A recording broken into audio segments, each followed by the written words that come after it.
سورۃ الکہف قرآن پاک کی اہم ترین صورتوں میں سے ہے. اسے ہر جمعہ پڑھنے کی تاکید ہے. جو شخص اسے ہر جمعہ کے روز پڑھے اس کے بارے میں نبی صلی اللہ علیہ وسلم نے فرمایا کہ جو جمعہ کے دن اس کی تلاوت کرے گا تو آئندہ جمعے تک اس کے لیے ایک خاص نور کی روشنی رہے گی، یعنی اللہ تعالیٰ اسے اپنی طرف سے ایک خاص روشنی عطا کریں گے. اسی طرح اس کی ابتدائی 10 آیات اور آخری 10 آیات کی فضیلت احادیث میں بیان ہوئی ہے کہ جو ان کو یاد کرے گا اور پڑھے گا وہ فتنہ دجال سے محفوظ رہے گا. تو اس کے لیے ہم یہ کر سکتے ہیں کہ ابتدائی 10 آیات کو بھی زبانی یاد کر لیا جائے اور آخری کو بھی. تو دن کی کسی نماز میں اگر ان کو پڑھ لیا جائے تو اس طرح انشاءاللہ وہ فضیلت جو اس کی حاصل ہو سکتی ہے وہ ہو جائے گی. حضرت عائشہ رضی اللہ عنہا کی روایت سے حدیث میں آیا ہے، اور یہ حدیث بھی ضعیف جداً ہے. صرف ضعیف نہیں بلکہ ضعیف بھی بہت زیادہ ضعیف ہے، لیکن اس کا آخری حصہ جو ہے وہ صحیح مسلم میں آیا ہے، وہ میں وہاں آپ کو بیان کر دوں گی.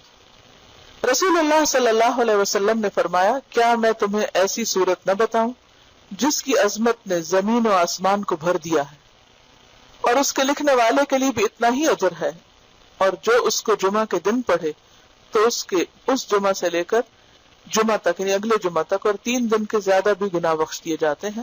اور جو آدمی سوتے وقت اس کی آخری 5 آیتیں پڑھے تو وہ رات کے جس حصے میں بھی اٹھنا چاہے گا اللہ اسے اٹھائے گا. تو لوگوں نے کہا ہاں اللہ کے رسول صلی اللہ علیہ وسلم ضرور بتائیے. تو آپ نے فرمایا سورۃ کہف.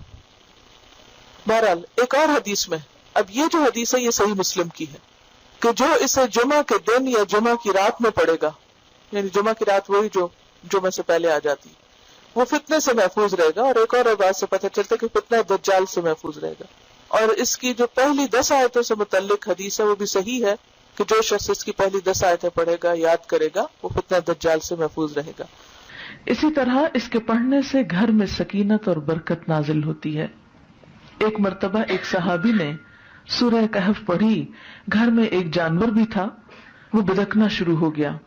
انہوں نے غور سے دیکھا کہ کیا بات ہے، یعنی میں قرآن پڑھ رہا ہوں اور قرآن پڑھنے سے تو ظاہر ہے سکون نازل ہوتا ہے، یہ جانور کو کیا ہو گیا جو اچھل کود کر رہا ہے.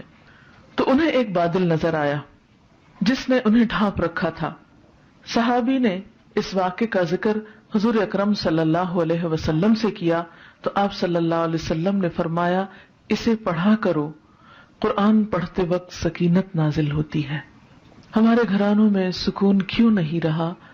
اس میں بہت سی وجوہات میں سے ایک وجہ یہ بھی ہے کہ میوزک کی آوازیں تو دن رات بلند ہوتی ہیں، لیکن قرآن کی تلاوت کی آواز کم ہی سنائی دیتی ہے.